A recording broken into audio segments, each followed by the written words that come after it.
Warren Buffett जी की investing style क्या है, उस स्टाइल को समझने की कोशिश करते हैं। नमस्कार, मेरा नाम डॉक्टर सुनील त्रिपाठी है और मैं आपका एडुट्री के प्लेटफॉर्म पे स्वागत करता हूँ। एक स्टॉक लेते हैं, स्टॉक का नाम है अंबिका कॉटन मिल्स। ये स्टॉक मैंने क्यों लिया है, इसमें क्या डिफरेंस है, ये कैसे अट्रैक्टिव है या नॉन अट्रैक्टिव है, नो डाउट कोई रिकमेंडेशन नहीं है। ये केवल एंटरटेनमेंट है, एजुकेशन है। इससे हम सीखते हैं, सीख कर आगे बढ़ते हैं। इस कंपनी को जानते हैं पहले, और फिर हम देखेंगे वॉरेन बफेट जी क्या करते हैं और क्या ऐसा ही कुछ हम भी कर सकते हैं। क्या उनकी लर्निंग जो है, उनकी उनकी उनकी जो सिस्टम ऑफ इन्वेस्टमेंट है, उसको हम फॉलो करके हम कैसे आगे बढ़ सकते हैं। देखिए जरा इसको ध्यान से। ये जो स्टॉक है अंबिका कॉटन मिल्स, करती क्या है, नाम से पता है ये कॉटन मिल्स वगैरह है, ये थ्रेड बनाती है। और ये mainly fine quality of cotton, fine quality of cotton. इनके अगर आप देखेंगे जो इनके कस्टमर्स है जो इनके लिस्ट में, तो बाहर के तो शायद आपको नहीं पता हो, लेकिन इंडियन कस्टमर्स को अगर आप देखेंगे तो आपको पता चल जाएगा कि इनके जो मेन कस्टमर्स है, जो बहुत मैं पढ़ रहा था इनके लिस्ट कहीं पे, तो बहुत अच्छी बड़े Arvind mills, Raymond, Asima textiles, Murarji, ये बहुत बड़े बड़े ब्रांड हैं। अगर इनके ये कस्टमर है तो इससे आपको आइडिया लग जाएगा कि हाँ किस क्वालिटी का प्रोडक्ट ये बनता है। 66% रेवेन्यू इनका एक्सपोर्ट से आता है। इस जनरली अगर आपको पता होता, हम इंडिया में क्लोथ इंपोर्ट करते हैं, लेकिन अगर हम एक्सपोर्ट, कोई हमारी कंपनी अगर एक्सपोर्ट कर रही है, इसका मतलब उसकी क्वालिटी कुछ अलग अलग ही क्वालिटी है जिसको वो बना।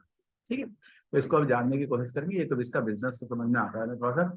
मार्केट कैप करीब 874 करोड़ की कंपनी है, ज्यादा बड़ी मार्केट कैप नहीं है। और ये स्मॉल मार्केट कैप की जो कंपनीज होती है, जिसे हम small cap company, mid cap company कहते हैं, इनको डबल ट्रिपल 4 टाइम होने में टाइम नहीं लगता है। बड़ी कंपनियां रिलायंस टीसीएस को डबल ट्रिपल होने में बहुत टाइम लगता है। तो अगर किसी को कंसिस्टेंट रिटर्न चाहिए होता है तो उस कंपनी जाता है, लेकिन अगर किसी को लार्ज रिटर्न चाहिए होता है और हम एनालिसिस करके कोई ऐसी कंपनी, हम अगर अपने लाइफ में कहते हैं ना, इन्होंने झुंझुनवाला जी ने कहा था कि अगर आप एक कंपनी ऐसे पकड़ लें तो आपकी लाइफ बदल सकती है। वो एक कंपनी पकड़ना आना चाहिए। आई एम नॉट सेइंग कि ये कंपनी ऐसी होगी, लेकिन एक रिसर्च है, देखते हैं। यहाँ पर पी 7.5-8 का पी है, 20% का आरओसी है, 14.5 का आरओई है, जो बहुत अच्छा है। प्रमोटर्स की होल्डिंग मोर देन 50% है, ये भी अपने आप में बहुत अच्छा हमें एक कॉन्फिडेंस देती है कि नहीं जी, कंपनी जो है अच्छे हैंड्स में है। दूसरी चीज जो बहुत इंपॉर्टेंट है, अगर आप इसका ईपीएस ग्रोथ देखोगे, जो होता था 10 साल पहले और जो आज हो रहा है, आप 3 साल का डेटा अगर आप देखो, 10 साल का ईपीएस ग्रोथ देखो, 3 साल का ईपीएस ग्रोथ देखो, तो आपको समझ में आएगा कि अभी जो ईपीएस ग्रोथ है वो पहले के ईपीएस ग्रोथ से डबल है, डबल है। Zero debt company, small cap में कैपिटल इंटेंसिव सेक्टर, मेरी कॉटन मिल्स है तो इनको बहुत सारे लैंड चाहिए, बिल्डिंग चाहिए, ये सब चाहिए। उसके बावजूद भी zero debt company, zero debt company बहुत मुश्किल, ढूंढते ढूंढते आप ढूंढिएगा आपको नहीं मिली। तो ये इसकी ब्यूटी है। कुछ चीजें और बता रहा हूँ। वॉरेन बफेट जी ने कहा था, when ever price is less than intrinsic value, that is the time you should buy. See, the intrinsic value, which is calculated on the basis of E and EP and growth. तो EP earning per share and growth, तो उसके basis पे intrinsic value निकाला जाता है। और ये intrinsic value इस शेयर का 2484 है, और ये शेयर आपको 1527 पे लगभग आधी वैल्यूएशन पे अवेलेबल, आधी वैल्यूएशन पे अवेलेबल। यहाँ पे एक मेरा डिस्क्लेमर है, हो सकता है मेरा इंटरेस्ट हो सकता है मेरे फैमिली मेंबर का इन्वेस्टमेंट हो, तो प्लीज आप अपनी रिसर्च खुद करेंगे। मैंने अपनी रिसर्च की है, जो मुझे समझ में आई है चीजें वो मैंने देखा है। मैं आगे बढ़ता हूँ।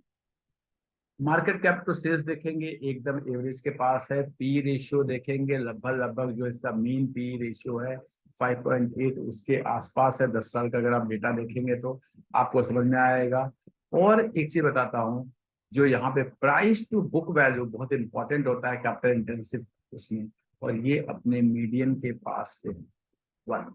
एक और आज आपको कह रहा है पीईजी रेशियो, जैसे हम पी रेशियो देखते हैं, प्राइस अपॉन अर्निंग, लेकिन प्राइस अपॉन, कई बार हमें पी रेशियो कम देख के हमें लगता है कि स्टॉक बहुत अच्छा है, लेकिन ऐसा स्टॉक जिसका पी रेशियो लो है, लेकिन अगर ग्रोथ नहीं है, तो वो लो पी रेशियो लो है, क्योंकि आपको पी रेशियो लो चाहिए, लेकिन जिसका आगे हाई होने के चांसेस है, तो आपने लो पी रेशियो पे स्टॉक लिया तो आपको बेनिफिट होगा। लेकिन अगर आपने पी रेशियो, और बहुत सारी सरकारी कंपनियां हैं कोल इंडिया जैसी, या आप अगर ओएनजीसी जैसी कंपनियां आपको लो पी रेशियो पे मिल जाएंगी, लेकिन वो हमेशा लो रहती है। तो अगर वो हमेशा लो रहेंगे तो आपके स्टॉक में ग्रोथ नहीं दिखेगा, आपके स्टॉक प्राइस में ग्रोथ नहीं दिखेगा। आपके अल्टीमेटली तो हमें अपने इन्वेस्टमेंट को की वैल्यू को बढ़ाना। तो PEG ratio, P upon growth, ये बहुत इंपॉर्टेंट है। तो अगर पीजी रेशियो कभी भी 1 के नीचे होता है तो उसे हम अच्छा मानते हैं। तो यहाँ पे 0.60, तो आप वैल्यूएशन आप समझिए। आगे कभी टाइम आएगा तो मैं आपको और भी वैल्यूएशन टूल्स बताऊंगा। अगर आप पीएस के टर्म में देखेंगे तो सबसे कम पी पे अवेलेबल है आज के टाइम पे। मैं इसका रिजल्ट्स देख रहा था, as compare to previous year थोड़ा सा कम लगता है कि हाँ सेल्स वॉल्यूम थोड़ा सा कम हुआ है, या प्रॉफिट वॉल्यूम थोड़ा सा आपको कम दिखेगा आपको। लेकिन उसके लिए मैं आपको बता रहा हूँ, देखिए लास्ट ईयर कॉटन का प्राइस कहाँ क्या, एवरेज कॉटन का प्राइस 86, 87, 88 इसके पास होता है, और लास्ट ईयर ये 160 पहुंच गया। अगर कॉटन का प्राइस डबल पहुंच गया, इस तरह की कंपनियों के मार्जिन में तो इफेक्ट आएगा। उसको वॉल्यूम में भी इफेक्ट आएगा, जब चीजें महंगी हो जाएंगी तो लोग कम खरीदेंगे, वॉल्यूम में भी इफेक्ट आता है, मार्जिन में भी इफेक्ट आता है। तो ये थोड़ी सा, लेकिन अब ये दोबारा नीचे आ चुका है।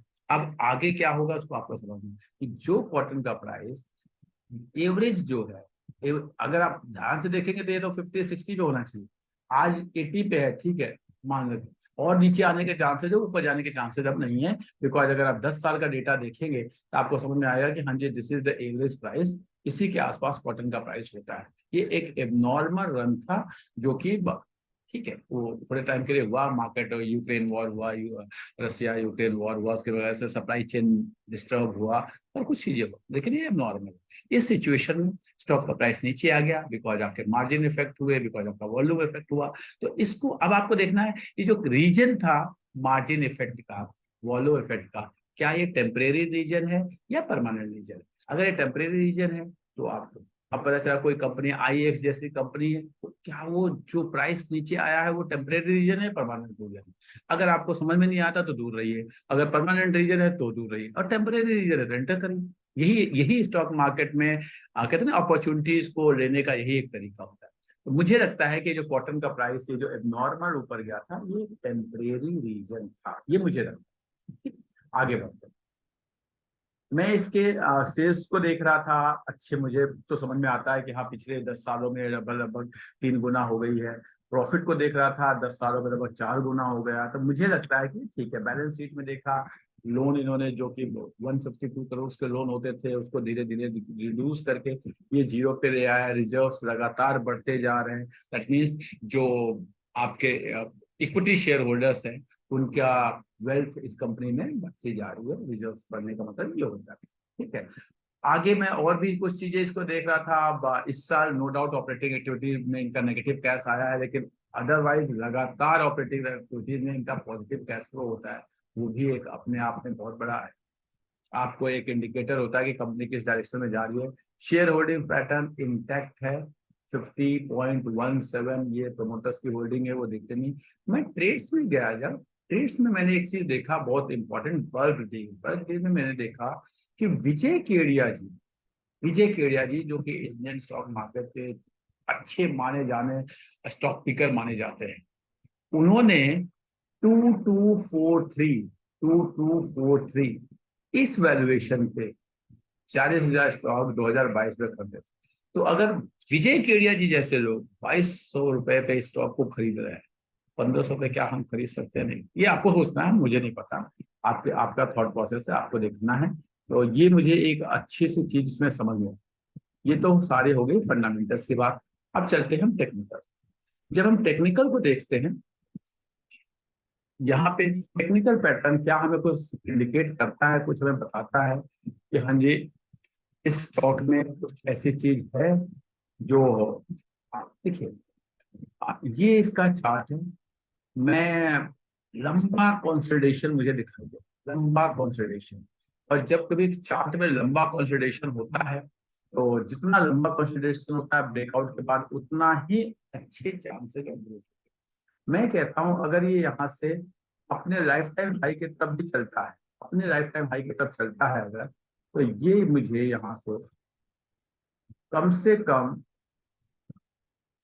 डबल होने का, तो मुझे ये केवल लाइफ टाइम हाई पे जाता है। अगर अपने इंट्रेंसिक वैल्यू की तरफ जाता है तब भी डबल होने का, अगर ये यहाँ से कंसोलिडेशन के बाद लाइफ टाइम। अब बात करते हैं टेक्निकल टूल्स हमें क्या बताते हैं, क्या ये चलेगा कि नहीं चलेगा, उसकी बात करते हैं। अगर आप ध्यान से देखेंगे तो यहाँ पे 50 डीएमए को, which is the pink line, 20 DMA ने नीचे से क्रॉस किया, इसे क्रॉसओवर कहते हैं, पॉजिटिव क्रॉसओवर हुआ है, जो कि हमें इंडिकेट कर रहा है कि स्टॉक जो है ऊपर की तरफ जाएगा।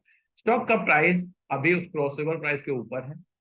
अगले कुछ दिनों में जो मुझे समझ में आता है कि 50 डीएमए 200 डीएमए को क्रॉस करेगा, जिसे हम गोल्डन क्रॉसओवर कहते हैं। गोल्डन क्रॉसओवर, जैसे ही गोल्डन क्रॉसओवर होगा उस समय ये प्राइस करीब 1650 के आसपास होने के आसपास ये गोल्डन क्रॉसओवर होगा, जो कि इसका एक ब्रेकआउट लेवल होगा। इस लेवल से अगर आप ध्यान से देखेंगे जो लेवल्स है, ये जो लेवल्स है 1650 वाले लेवल, ये लेवल है, इस लेवल ये इसका लॉन्ग टर्म रेसिस्टेंस है कई जगहों पे। इसको ये आराम से ब्रेकआउट देगा और फिर ये ऊपर जाएगा। मुझे लगता है ये डबल होने की तरफ जा रहा है, ऐसा मेरा थॉट प्रोसेस है। इस कंसेप्ट पे हो सकता है मैंने भी कुछ खरीदा हो, मेरा वेस्टेड इंटरेस्ट हो, मेरा काम है आपको बताना। मैंने आपको इसके थ्रू बताने की कोशिश की कि स्टॉक के प्राइस की मूवमेंट के कारण क्या हो सकते हैं। वो टेम्परेरी हो सकते हैं, वो परमानेंट हो सकते हैं। पी रेशियो के साथ पीई जी रेशियो देखे तो और अच्छा है। इंट्रिंसिक वैल्यू कैसे वॉरेन बफेट जी कैसे देखते हैं कि अगर प्राइस इंट्रिंसिक वैल्यू के नीचे है तो बाय करते हैं, ये जो उनका कंसेप्ट है, उस कंसेप्ट को मैंने आपको बताने की कोशिश की।